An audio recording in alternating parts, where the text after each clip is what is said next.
बिस्मिल्लाहिर्रहमानिर्रहीम। Last class के अंदर हमने लॉरेंट सीरीज को डिस्कस किया था और लॉरेंट सीरीज पर्टिकुलरली जो है हम एक ऐसी सीरीज एक्सपेंड करते हैं, एक ऐसे पॉइंट के अबाउट एक्सपेंड करते हैं जहां पे फंक्शन एनालिटिक नहीं होता और उस पॉइंट का नाम हमने सिंगुलर पॉइंट कहा था। पर्टिकुलरली इन पर्टिकुलर हम ये बात कह सकते हैं कि लॉरेंट सीरीज एक्सपेंड की जाती है अबाउट सम आइसोलेटेड सिंगुलैरिटी। हमने ये terminology isolated singularity particularly define नहीं की थी, लेकिन इसके नाम से ही आपको आइडिया हो रहा है कि आइसोलेटेड सिंगुलैरिटी को हम इस तरह से कहते हैं कि आपका अगर कोई फंक्शन एनालिटिक हो हर जगह एक्सेप्ट सम डिलीटेड नेबरहुड, यानी कि अगर मैं कहूं कि लेस देन स्मॉल आर, अगर मेरे पास ये लिखा हुआ है we know this is called deleted neighbourhood. अगर आपका फंक्शन हर जगह एनालिटिक है इस डिलीटेड नेबरहुड में, मतलब ये है कि z नॉट को एक्सक्लूड कर दें, बाकी हर जगह आपका function is analytic, then this z not is said to be isolated singularity. This is called isolated singularity. अच्छा, तो अगर मैं एक एग्जांपल में आपको एक फंक्शन दे दूं, let's say f of z is equals to let's suppose 2z minus iota divided by z square plus 4, तो we can say see that this function is not analytic at z is equals to plus minus 2 iota. तो अगर मैं z is equals to 2 iota की बात करूं, z not is equals to 2 iota, तो मेरे पास इसका एक डिलीटेड नेबरहुड मैं बना सकता हूँ 2 आयोटा के ऊपर, तो z माइनस 2 आयोटा, और इसका अगर मैं कोई भी रेडियस ले लूँ, एनी रेडियस, मैंने कहा भाई चलें रेडियस 1 ले लिया, तो मैं अगर इसके ऊपर जो मैंने ये नेबरहुड बनाया this is your deleted neighbourhood, और इस नेबरहुड के अंदर सिर्फ एक वाहिद पॉइंट यही है जहां पे फंक्शन इज नॉट एनालिटिक है। तो किसी भी डिलीटेड नेबरहुड के अंदर अगर सिर्फ एक ही पॉइंट ऐसा हो जिसमें फंक्शन एनालिटिक ना हो, उस वक्त हम उस सिंगुलैरिटी को कहते हैं आइसोलेटेड सिंगुलैरिटी। तो हमारे पास लॉरेंट सीरीज जो हमने एक्सपेंड की है वो आपने देखा होगा कि सिर्फ उस वक्त एक्सपेंड किया आइसोलेटेड सिंगुलैरिटी के अबाउट। अगर आप लास्ट क्लास के एग्जाम्पल एक उठा के देखें, मैंने एक फंक्शन लिखा था जिसके डिनोमिनेटर में z और z माइनस 1 था, तो z और z माइनस 1 दोनों पे फंक्शन एनालिटिक नहीं था, लेकिन हम जो नेबरहुड्स बना रहे थे, मैंने 4 पार्ट्स उसके करवाए थे, उसमें जो नेबरहुड्स बना रहे थे हम ऐसे नेबरहुड बना रहे थे जिसमें सिर्फ एक पॉइंट ऑफ सिंगुलैरिटी आ रहा था, मतलब या तो सिर्फ z इज इक्वल टू 0 आ रहा था उस नेबरहुड में, या z इज इक्वल टू 1 आ रहा था। तो ये हमारे पास आइसोलेटेड सिंगुलैरिटी होती है। अब मैं इसी टॉपिक को हम फर्दर एक्सटेंड कर रहे हैं। सो फॉर एक्सटेंशन मैं यहाँ पे आइसोलेटेड सिंगुलैरिटी की कुछ क्लासिफिकेशंस है, मैं उनको यहाँ पे डिस्कस करूंगा, और ये क्लासिफिकेशंस का फायदा क्या है और इनको डिस्कस करने का फायदा क्या है, ये हमारा आज का मेन, भी हमें इस चीज के ऊपर डिस्कशन करनी है।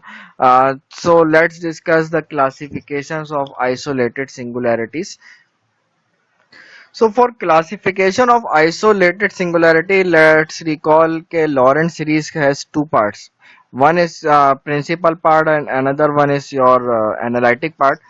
और प्रिंसिपल पार्ट में हमारे पास जो कोफिशिएंट्स हैं, मतलब हमारे पास अगर आप सीरीज रिकॉल करें, वो something like this is summation a n z minus Z not to the power n and plus summation b one upon z minus Z not over divided by power n. ये वाली जो part था हमने इसका नाम principal part मैंने short में PP लिखा है, and this one is your analytic part, इसको मैंने एपी शॉर्ट में लिखा है। तो ये लॉरेंट सीरीज की फॉर्म थी, इसमें समीशन की लिमिट्स वगैरह हम सब डिटेल से बात कर चुके हैं, मैं सिर्फ आपको ये रिकॉल करवा रहा हूँ कि ये हमारे पास ये जो लॉरेंट सीरीज है इसमें दो तरह की टर्म्स होती थी, एक पॉजिटिव पावर्स वाली टर्म्स होती थी और एक नेगेटिव पावर्स वाली टर्म होती थी। ये जो ए एन और बी एन है ये एनालिटिक पार्ट और प्रिंसिपल पार्ट के कोफिशिएंट्स होते हैं और इनके फॉर्मूलास हैं। तो आपने जो एग्जांपल्स हमने सॉल्व की थी आपने उसमें देखा है कि हमारे पास समटाइम ऐसा भी हुआ है कि कुछ एग्जांपल्स ऐसी थी जिसमें प्रिंसिपल पार्ट की कोई टर्म नहीं आ रही थी, सिर्फ एनालिटिक पार्ट आ रहा था। समटाइम हमारे पास प्रिंसिपल पार्ट की एक टर्म आ रही थी, सिर्फ ओनली वन टर्म, और सम टाइम ऐसा होता है कि प्रिंसिपल पार्ट की 3 to 4 finite number of terms आपको मिल रही थी। तो हमारे पास यहाँ पे कुछ डेफिनेशंस हैं जो क्लासिफिकेशंस के अंदर हमारे पास आती हैं। सबसे पहले हमारे पास जो आइसोलेटेड सिंगुलैरिटी की काइंड है या जो उसकी पहली क्लासिफिकेशन है वो होती है रिमूवेबल सिंगुलैरिटी। सिंगुलैरिटी रिमूवेबल उस वक्त कहलाती है जब हमारे पास लॉरेंट सीरीज के में प्रिंसिपल पार्ट के तमाम कोफिशिएंट्स यानी कि इसके अंदर तमाम कोफिशिएंट्स जो हैं all b n are equals to zero. तमाम प्रिंसिपल पार्ट के कोफिशिएंट्स बिकम जीरो यानी कि ऐसी लॉरेंट सीरीज जिसके अंदर प्रिंसिपल पार्ट हो ही ना, तो हम तो इसमें कहते हैं कि ये जो सिंगुलैरिटी है that is your removable singularity. देख सकते हैं आप यहाँ पे एक लॉरेंट सीरीज लिखी है, लॉरेंट सीरीज में सिर्फ और सिर्फ पॉजिटिव टर्म्स आ रही हैं एंड नो नेगेटिव टर्म्स। और नो नेगेटिव टर्म्स होने का मतलब क्या है कि इसमें तमाम coefficients of principal part are zero. तो इस वक्त हम कहते हैं कि सिंगुलैरिटी इज रिमूवेबल। और रिमूवेबल सिंगुलैरिटी के लिए हम ये एक चीज ऊपर डिफाइन कर चुके हैं आइसोलेटेड सिंगुलैरिटी को, कि आइसोलेटेड सिंगुलैरिटी डिफाइन की जाती है सम ऑन सम डिलीटेड नेबरहुड। तो अगर आपके पास ये नेबरहुड बना हुआ है या आप ये लॉरेंट सीरीज को इस एनुलस डोमेन के अंदर आप एक्सपेंड कर रहे हैं, मतलब लॉरेंट सीरीज एनुलस डोमेन के अंदर एक्सपेंड की जाती है, हम ऑलरेडी डिस्कस कर चुके हैं।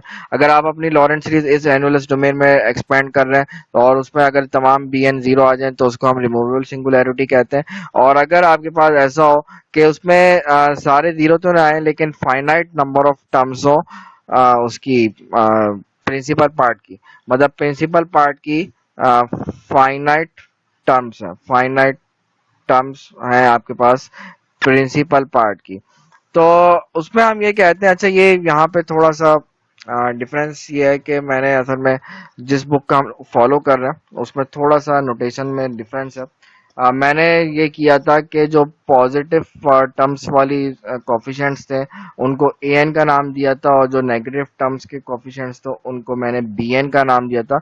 इधर जो है बी एन की जगह पे ए माइनस एन लिखा हुआ है और इसी तरह बी वन की जगह ए माइनस वन, बी टू की जगह ए माइनस टू लिखा हुआ है। तो ये कोई फर्क नहीं है, मतलब आप इसको जो है चाहें तो इस फॉर्म में ही लिख लें कि ये बी ए माइनस एन मतलब बी एन, ए माइनस एन माइनस वन मतलब बी एन माइनस वन, तो इस फॉर्म में आप लिख लें। तो मैंने इसलिए जो है एनीवे तो अगर आपके पास लॉरेंट सीरीज में जो प्रिंसिपल पार्ट है उसके फाइनाइट नंबर ऑफ टर्म्स आए, तो फाइनाइट नंबर ऑफ टर्म्स में अगर आपके पास देखें तो हमारे पास ये जो पॉइंट z नॉट होगा उस z नॉट को हम कहेंगे that z not is called pole. मतलब ये है तो ये सिंगुलर पॉइंट ही, आइसोलेटेड सिंगुलैरिटी भी है, लेकिन ये z नॉट इस केस में पोल कहलाएगा। कब कहलाएगा? जब आपके पास number of terms principal part में फाइनाइट हो। और हम ये कहते हैं इस पोल का ऑर्डर क्या है। आप ये देखें कि जो हमारे पास highest power, highest negative power है, मतलब for example z minus Z naught की पावर -3, ये हाईएस्ट पावर आपके पास आ रही है। इसके बड़ी नेगेटिव पावर और बड़ी कोई नहीं आ रही है, मतलब नेगेटिव में मैग्नीट्यूड वाइज जो सबसे बड़ी पावर है उसका जो कॉफिशिएंट है आप वो देखें वो कौन से नंबर का कॉफिशिएंट है, वही पोल का ऑर्डर होगा। फॉर एग्जांपल मेरे पास कोई लॉरेंट सीरीज बन रही है, let's say B one over Z minus Z naught और plus B two over Z minus Z naught की power 2 plus B three over Z minus Z naught की power 3। Obviously इसमें कोई एनालिटिक चीजें भी होंगी, ए एन वाली terms भी होंगे, पॉजिटिव टर्म्स वो भी होंगी, मैं उसको फिलहाल कंसीडर नहीं करने का, मैं आपको पोल समझा रहा हूँ। पोल हम ये कहते हैं कि आपके पास अगर उसमें फाइनाइट नंबर ऑफ टर्म्स आ जाए, उसकी प्रिंसिपल पार्ट की फाइनाइट नंबर ऑफ टर्म्स हो तो जेड नॉट को हम पोल का नाम देते हैं। Then this Z not is called pole. और इस पोल का ऑर्डर क्या होगा ये आप देखें कि इस नेगेटिव पावर की हाईएस्ट पावर क्या है, 3 है, तो पोल ऑर्डर का पोल ऑफ ऑर्डर 3 कहलाएगा ये।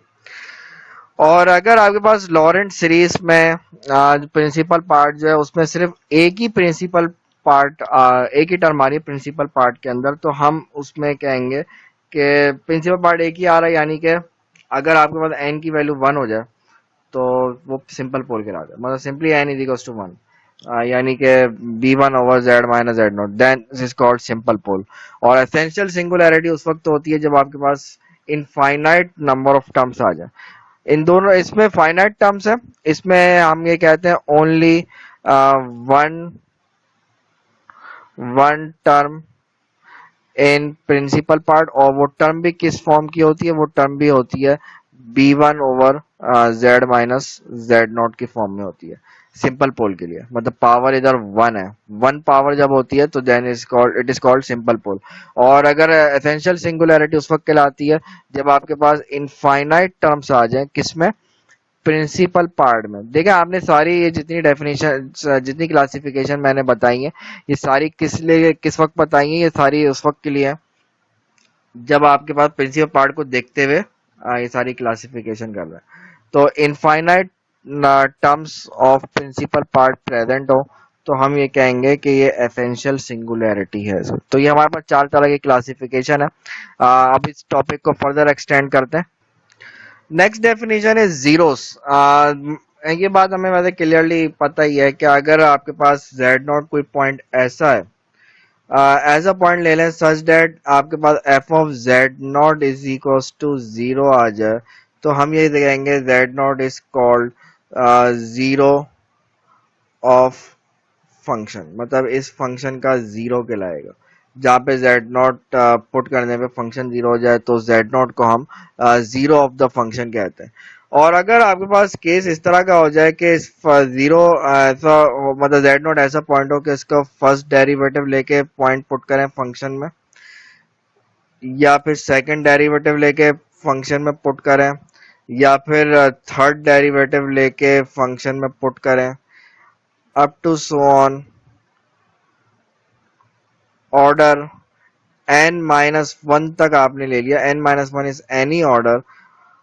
अगर आप इनमें z नोट पुट करें, अगर ये भी सारे जीरो आ जाएं, लेकिन आपके पास जो इसका nth ऑर्डर है यानी कि f of n z not, ये अगर जीरो नहीं आ रहा है लेकिन n माइनस वन तक जीरो आ रहा है, तो हम इसको कहेंगे then it is called therefore zero of order n कहलाएगा। तो मतलब ये आपके पास उस वक्त कहलाएगा देन अगर आपके पास ये चीज है, सारे डेरिवेटिव्स जीरो आ रहे हैं n माइनस वन तक, तो ये जीरो ऑर्डर n का कहलाएगा। मतलब एक डेरिवेटिव कम तक जो है इसमें होता है। फंक्शन इटसेल्फ वो भी जीरो, जेड नॉट पुट करने के बाद उसके फर्स्ट से लेके n माइनस वन ऑर्डर तक अगर वो भी जीरो आ रहे हैं तो ये function zero of order n कहलाएगा। ये हमारे पास एक और डेफिनेशन है। There are couple of theorems on, जो हमने दो डेफिनेशंस पढ़ी हैं पर्टिकुलरली पोल की और जीरोस की, उनके ऊपर दो थ्योरम्स हैं। एक थ्योरम जो है जीरोस ऑफ ऑर्डर एन के ऊपर डिफाइन है, और दूसरा थ्योरम जो है वो पोल्स के ऊपर है। पहला थ्योरम ये कहता है कि कोई फंक्शन जो है एनालिटिक है इस डिस्क के अंदर z minus Z not less than r। अगर कोई फंक्शन इसके अंदर एनालिटिक है तो हम ये कहेंगे कि उसके अंदर जीरो ऑफ ऑर्डर n होंगे इफ एंड ओनली इफ उसको इस फॉर्म के अंदर लिखा जा सकता है, इक्वेशन नंबर 5 की फॉर्म में अगर आप उसको लिख सकते हैं, then this function is said to be analytic in this domain. और कन्वर्सली हम ये कहते हैं कि if this function is analytic then it this function can be written in this form. तो ये कन्वर्सली और मतलब इफ एंड ओनली इफ की कंडीशन है, बाय कंडीशन स्टेटमेंट है। What is phi of z? Phi of z के बारे में कहते हैं this is any analytic function such that इसके अंदर जब पॉइंट जेड नॉट पुट करेंगे तो वो जीरो नहीं आएगा। मतलब phi of z is not, मतलब ये वो ऐसा फंक्शन है कि इसके अंदर कोई जीरो मौजूद, जेड नॉट के ऊपर जीरो मौजूद नहीं है। अच्छा, दूसरा थ्योरम जो है पोल के ऊपर डिफाइन है। ये कहता है कि कोई फंक्शन एनालिटिक है पंक्चर डिस्क के ऊपर। एक चीज शायद मैंने पहले कभी इसका जिक्र नहीं किया, अब बता देता हूँ। ये जो डिलीटेड नेबरहुड है इसको पंक्चर डिस्क भी कहा जाता है, एक ही चीज है। तो कोई आपका फंक्शन एनालिटिक है डिलीटेड नेबरहुड के अंदर, और उसके अंदर पोल ऑफ ऑर्डर n मौजूद है। What is pole of order n हम ऊपर डिफाइन कर चुके हैं। हम ये कहेंगे कि फंक्शन एनालिटिक है और उस फंक्शन के अंदर पोल ऑफ ऑर्डर n मौजूद है, और पोल ऑफ ऑर्डर n उस वक्त मौजूद होगा if and only if this function can be written in this form as equation number 7, or conversely if I can write like a function in the form of equation number 7, then we can say that function is analytic in this deleted neighborhood। और phi of z के बारे में यही है कि phi of z जो है कोई भी फंक्शन हो सकता है, और ये z नॉट के ऊपर इसका जीरो मौजूद नहीं है। तो ये हमारे पास कुछ डेफिनेशंस थी। अब मैं इस को आगे प्रोसीड कर रहा हूँ इस टॉपिक को। अच्छा, रेजिड्यू एक और चीज होती है रेजिड्यू, और ये हमारा बहुत ही इम्पोर्टेंट टॉपिक है जो अब हम आज की क्लास में डिस्कस कर रहे हैं। देखिए, मैंने लास्ट लेक्चर के स्टार्ट में एक बात की थी कि हमारा इस चैप्टर को पढ़ने का एक मकसद तो था वो लॉरेंट सीरीज, वो तो हमने बात डिस्कस कर ली। दूसरा जो पर्पज है इस चैप्टर को पढ़ने का वो है जो हम कॉम्प्लेक्स इंटीग्रेशन पढ़ रहे हैं, उस कॉम्प्लेक्स इंटीग्रेशन को करने का एक और मेथड होता है बाय यूजिंग रेजिड्यू। मतलब by evaluating, by finding the residues we can evaluate some contour integral। तो what is mean by residue, then how to find the residue, and by using this residue how to find the complex integral, ये आज हम इस चीज को discuss करेंगे। Residue जो है बहुत सिंपल सी बात है भाई, जो आपका प्रिंसिपल पार्ट है उस प्रिंसिपल पार्ट के अंदर जो पहला कोफिशिएंट होता है यानी कि b1 के नाम का, ये b1 के नाम का जो कोफिशिएंट है, दिस b1 जो है दिस इज कॉल्ड रेजिड्यू, और इसको रिप्रेजेंट इस तरह से करते हैं, residue of F of Z at point Z naught. मतलब इसको पढ़ते इस तरह से, b1 जो है this b1 is called residue of F of Z at Z naught. And what is Z naught? Z not is जो है क्या चीज है जेड नॉट की, है तो ये सिंगुलैरिटी, आइसोलेटेड सिंगुलैरिटी। लेकिन आइसोलेटेड सिंगुलैरिटी की ये कौन सी टाइप है, चार काइंड्स हमने पढ़ी हैं, वो डिपेंड करता है। तो हम इसमें सबसे पहले ये बात जो है सपोज करते हैं कि लेट सपोज कि this Z not is simple pole. ठीक है, हमने बहुत सारी इसकी चार टाइप्स पढ़ी हैं, बहुत सारी तो नहीं, चार टाइप्स पढ़ी हैं इसकी, के ये जो आपका जेड नॉट के बारे में, कि ये जेड नॉट जो है हमारा this might be removable singularity, this might be pole of order, and this might be pole, simple pole, and this might be essential singularity। ये चार में से कौन सी है? मैं सबसे पहले बात करता हूँ कि if this z not is simple pole, तो अगर मैं इसमें कंसीडर करूं कि if z not is simple pole, तो अगर z नॉट सिंपल पोल है तो हम पहले ये बात कंसीडर करते हुए ये चीज देखते हैं कि how to find the residue. अगर सिंपल पोल है, सिंपल पोल उस वक्त अकर होता है जब आपके पास लॉरेंट सीरीज में जो प्रिंसिपल पार्ट है वो सिर्फ उसमें b1 वाली टर्म आ रही हो, मतलब नेगेटिव पावर सिर्फ -1 आ रही हो, और बाकी प्रिंसिपल पार्ट में और कोई भी टर्म मौजूद ना हो, तो उस वक्त जो पोल होगा, उस वक्त जो सिंगुलैरिटी होगी, हम उसको सिंपल पोल का नाम देते हैं। और इस सिंपल पोल में अगर जेड नॉट सिंपल पोल है तो इस केस में how to find this residue, तो इसको इस तरह से भी कुछ लोग लिखते हैं कि residue of F of Z at Z is equal to Z naught. ये निकालने का तरीकाकार ये होता है कि आप जो है इसको कैलकुलेट करते हैं limit Z tends to Z naught, Z minus Z naught F of Z. ख्याल रखिएगा ये रेजिड्यू का हमेशा ये फॉर्मूला नहीं होता है, ये वाला फॉर्मूला उस वक्त यूज होता है when this is your simple pole, if Z not is simple pole. ये बात का ख्याल रखिएगा, ये हमेशा अप्लाई नहीं होता, सिर्फ इस केस में ये वाला फॉर्मूला अप्लाई होता है।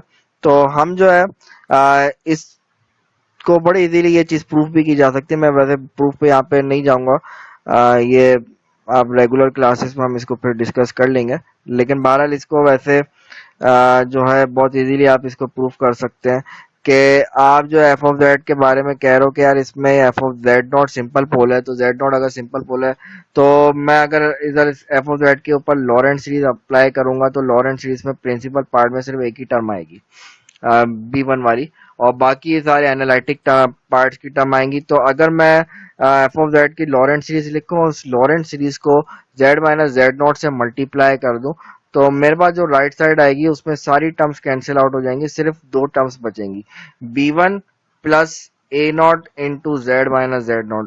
Then if I apply this limit z tends to z naught, we will get only b1. And what is b1?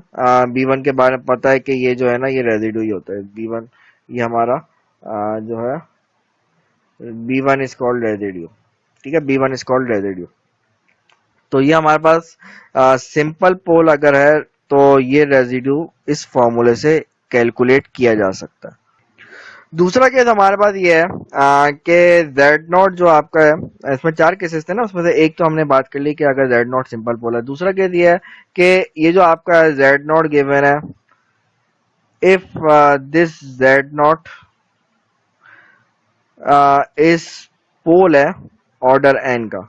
Simple पोल जो है वो ऑर्डर वन का होता है, जबकि पोल ऑफ ऑर्डर एन अगर है, इन जनरल अगर बात करूं, तो अगर ये है पोल ऑफ ऑर्डर एन, तो उस केस में रेजिड्यू आप कैसे निकालेंगे। अब ये चीज अगर मैं उसका फॉर्मूला लिखूं, तो ये दो डिफरेंट फॉर्मूलाज हैं, ये ख्याल रखिएगा कि कंडीशन का ख्याल रखिएगा।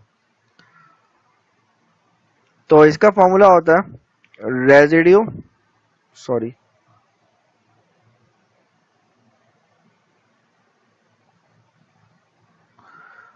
residue of f of z at z is equals to z naught, where z naught is pole of order n. Then this can be calculated by using this formula, 1 over n minus 1 का factorial, and limit z tends to z naught, or derivative of order n minus one D N minus one D Z N minus one, ये derivative order n minus one का लेंगे, यानी कि पोल अगर order to का है तो आप फर्स्ट डेरिवेटिव लेंगे, पोल ऑर्डर थ्री का है तो आप सेकंड डेरिवेटिव लेंगे, and up to so on, multiply by z minus Z naught की पावर n और f of z। This is your formula for calculating the residue when z naught is the simple, sorry, z naught is the pole of order n। तो ये दो formulas हमारे पास आ चुके हैं।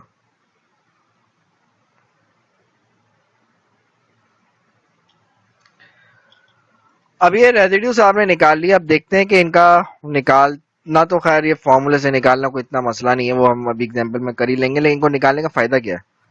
तो जैसे मैंने बात की थी अभी कि हम जो है जो चैप्टर ये डिस्कस कर रहे हैं, उसमें पहला जो पर्पस था वो लॉरेंट सीरीज डिस्कस करना था। सेकेंडली हम उसमें रेजिड्यूज को डिस्कस कर रहे हैं, what is mean by residue, then how to evaluate the residues, then by using this residue how to find the complex integral। तो complex integral जो है हम जो निकाल सकते हैं by using residue, वो कॉशी रेजिड्यू थ्योरम है, उसको यूज करते हुए निकाल सकते हैं। पहले से इसकी स्टेटमेंट पढ़ते हैं, इस थ्योरम की स्टेटमेंट क्या, बहुत ही इजी सा थ्योरम है। कॉशी इंटीग्रल फॉर्मूला का अगर कॉन्सेप्ट है तो इसको भी समझने में आप लोग को प्रॉब्लम नहीं होगी। तो ये कहते हैं कि आपके पास लेट सपोज कोई भी डोमेन है, सिंपल कनेक्टेड डोमेन है, और उस सिंपल कनेक्टेड डोमेन के अंदर कोई भी सिंपल क्लोज कर्व आपने लिया, लेकिन वो सिंपल क्लोज कर्व के अंदर जो है वो कुछ पॉइंट्स ऐसे हैं, मतलब फंक्शन एनालिटिक है, एफ के अंदर, एफ के ऊपर, मतलब सी के ऊपर भी और सी के अंदर भी फंक्शन एनालिटिक है, लेकिन सी के अंदर कुछ फाइनाइट नंबर्स ऑफ आइसोलेटेड सिंगुलैरिटीज हैं। अब वो आइसोलेटेड सिंगुलैरिटीज जो है वो किसी भी टाइप की हो सकती है, हमने जो उनके ऊपर चार टाइप्स पढ़ी उसमें तो किसी भी टाइप हो सकती है, might be it is pole of order and might be it is simple pole. तो ये कुछ सिंगुलैरिटीज हैं उसके अंदर, तो अगर वो कुछ सिंगुलैरिटीज हैं तो कोई बात नहीं, हम उन सिंगुलैरिटीज के ऊपर अगर वो पोल ऑर्डर एन का है तो ऑर्डर एन के पोल के ऊपर रेजिड्यू कैसे निकाल सकते हैं हमें पता है, अगर वो सिंपल पोल है तो उसके ऊपर रेजिड्यू कैसे निकालते हैं ये भी हमें आइडिया। तो आप रेजिड्यूस निकाल लें सारे जितने भी आपके पास सिंगुलर पॉइंट्स हैं, उन तमाम सिंगुलर पॉइंट्स के ऊपर रेजिड्यूस निकाल के आप उनको ऐड कर दें, देन 2 पाई आयोटा से मल्टीप्लाई कर दें, तो आपके पास ये इंटीग्रल सॉल्व हो जाएगा। अगर आप ये रिकॉल करें, मतलब मैं अगर इसका without going to detail proof, मैं इसका प्रूफ नहीं करवाऊंगा, ये हम क्लास में इंशाल्लाह फिर डिस्कस करेंगे, जो रेगुलर क्लास है। मैं फिर भी आपको एक आइडिया दे रहा हूँ कि हमारे पास जो लॉरेंट सीरीज है ना, उस लॉरेंट सीरीज में अगर आप बी एन निकालने का फॉर्मूला देखें, जो कॉफिशिएंट निकालने का फॉर्मूला है, उस कॉफिशिएंट निकालने के फॉर्मूले में आप जस्ट एन की वैल्यू 1 पुट कर देंगे ना, तो आपको बी वन मिल जाएगा। तो बी वन निकालने का फॉर्मूला वहां से मिल जाएगा, और यही formula 2 pi iota multiply by residue, 2 pi iota multiply by B one बन जाएगा। और what is B one? B one is residues. तो इसको, इस थ्योरम में थोड़ा जनरलाइज है कि वो सिर्फ एक रेजिड्यू की बात करता है, इसमें अगर एक से ज्यादा सिंगुलर पॉइंट्स है तो वो कैसे निकाले जाते हैं। तो ये हमारे पास जो है कॉशी रेजिड्यू थ्योरम कहलाता है। और अगर आप इसको फर्दर समझने के लिए ये बात देख सकते हैं कि भाई लेट सपोज मेरे पास ये कोई डोमेन है, एनी डोमेन डी है, इस डोमेन के अंदर मैंने कुछ एक सिंपल क्लोज कर्व बनाया, let suppose this is any simple close curve. मैं आपको पहले ही बता चुका हूँ कि सिंपल क्लोज कर्व के मीनिंग क्या होता है। तो ये कोई सिंपल क्लोज कर्व है, मैं इस सिंपल क्लोज कर्व के अलोंग, ये कोई भी सिंपल क्लोज कर्व हो सकता है, सर्कल, एलिप्स, व्हाटसोएवर, कोई और इसके अलावा। ये कोई सिंपल क्लोज कर्व है, और सिंपल क्लोज कर्व के ऊपर मैं ये इंटीग्रल एवोल्यूट करना चाह रहा हूँ सी के ऊपर। तो मैं ये कह रहा हूँ कि भाई अगर आपके पास ये चीज है ना, तो आपके पास इस सी के अंदर कुछ सिंगुलर पॉइंट्स हैं। Let suppose this singular point is Z not, एक पॉइंट है इसके अंदर जेड टू के नाम से, एक पॉइंट है इसके अंदर जेड थ्री के नाम से, एक पॉइंट है इसके अंदर जेड फोर के नाम से। तो ये कहता है कि भाई ये जेड नॉट एक सिंगुलर पॉइंट है, एक ये हो गया, एक जेड टू हो गया, एक जेड थ्री हो गया, जेड फोर हो गया।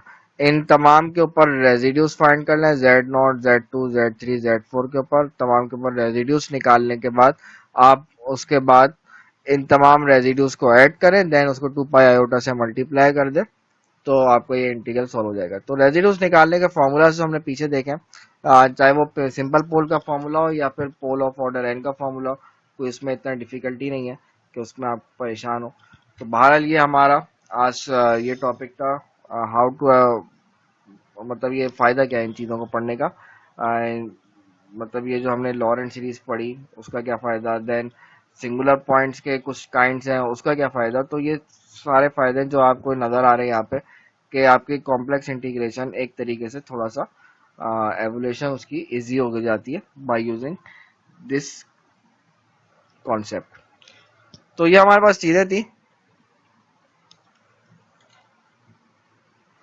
अब हम इसकी कुछ एग्जांपल्स करेंगे कॉशी रेजिड्यू थ्योरम की, कि हमारे पास अगर कोई इस तरह का केस आ जाए, तो इसमें कॉशी रेजिड्यू थ्योरम को यूज करके how to evaluate the integrals. अब हम इसकी कुछ एग्जांपल्स देखते हैं।